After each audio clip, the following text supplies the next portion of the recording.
So today we are going to discuss about the quick review of the eyeball and its blood supply. So let me make one diagram, then you will understood. So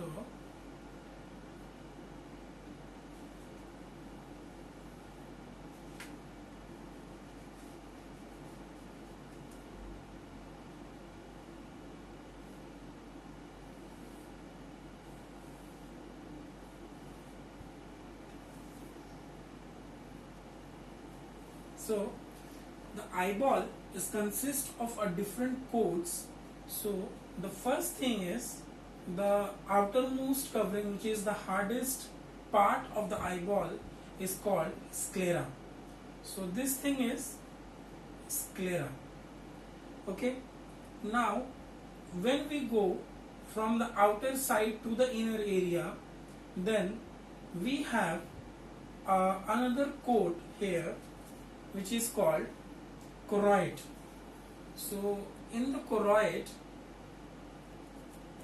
it is a vascular area which is present in the eyeball, which is called choroid. So this area is called choroid, which is vascular in nature.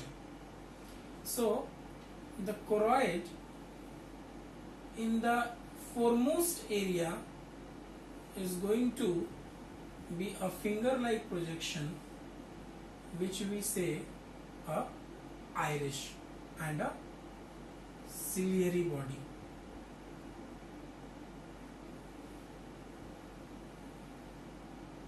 Okay, so this area is choroid. Okay, this area is ciliary body, and this finger-like projection is iris.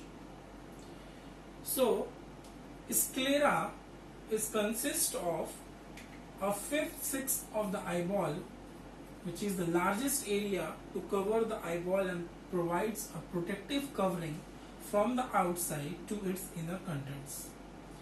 But this area is about the posterior side.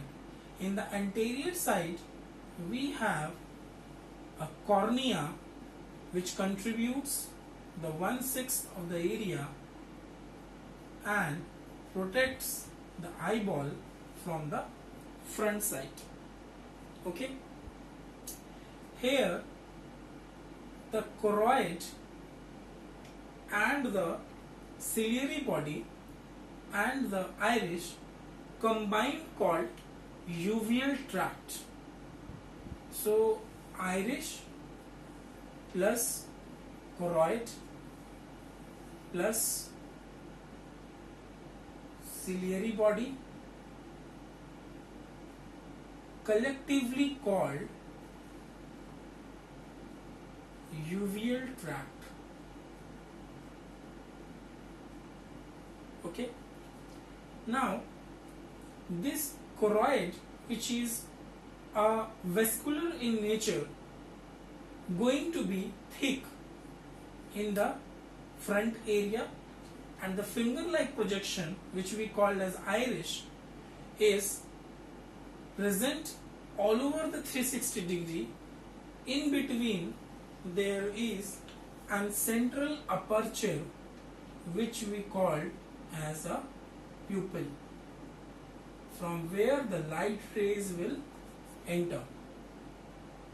Okay, now let me tell you one thing here, that the area of a choroid, then after we have one another layer, which is called the retina.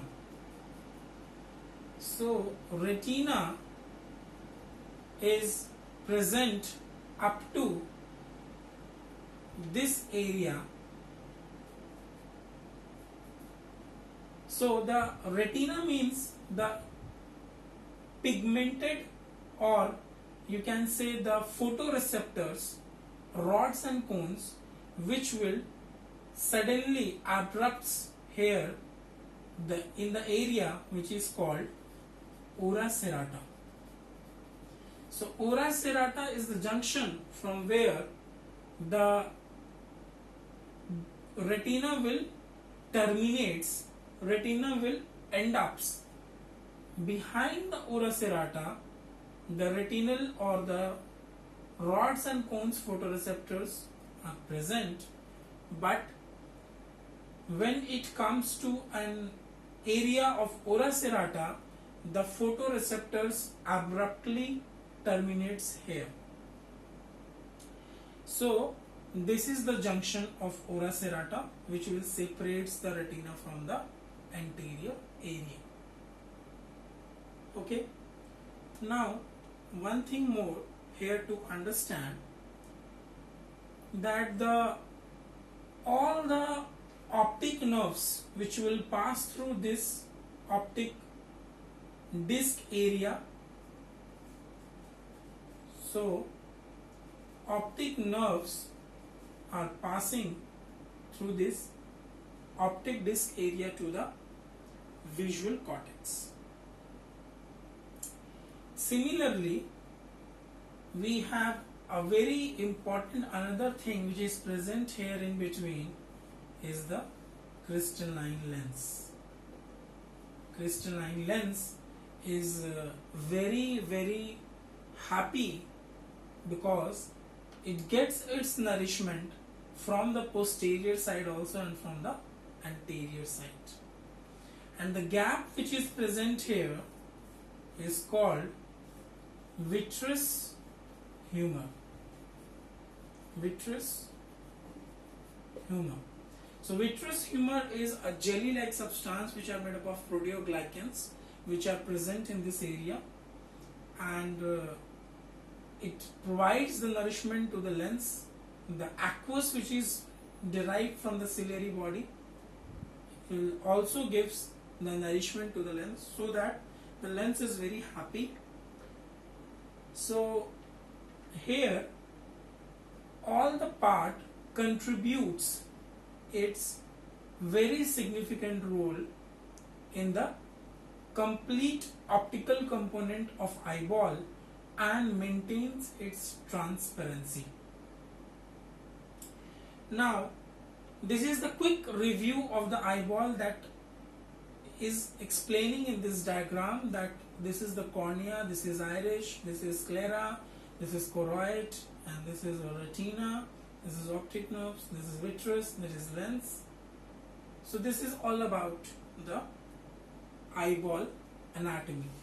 Now we are going to discuss about the blood supply, which is very important. I am not specifically telling about the blood supply of any particular part, but as a whole, just I want to tell you one thing in this blood supply, that how the blood flows in the eyeball.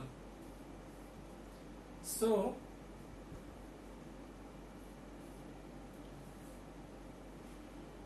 as we know that the blood is supplying to the eyeball from the ophthalmic artery.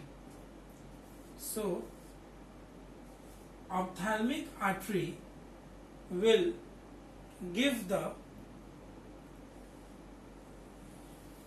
blood supply to the eyeball from the optic disc. From where the optic nerve passes, on that particular area, the ophthalmic artery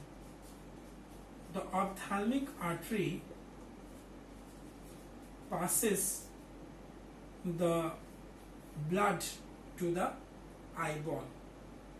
So this is the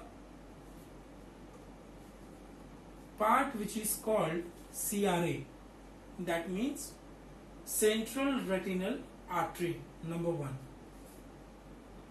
Okay.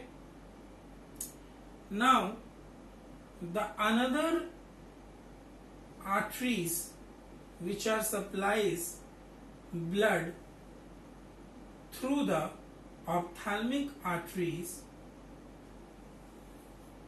from the posterior side are called ciliary arteries.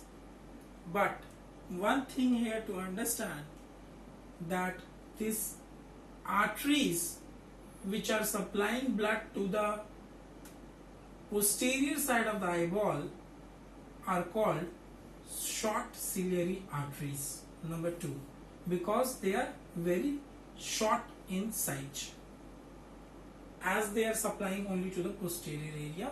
So number 1 is the central retinal artery, number 2 is the short ciliary arteries. Now another artery which supplies to the, somehow here,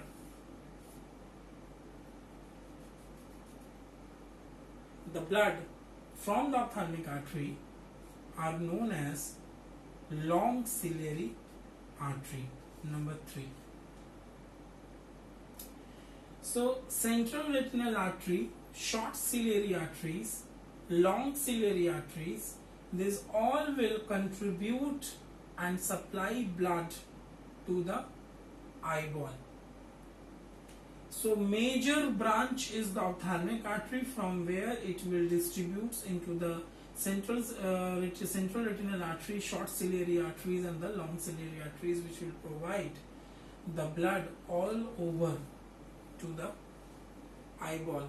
But here is the area where we need to understand that somehow where the lens is present and the area where aqueous is present, in this area there is no blood supply because of the transparency and also the clear optical system.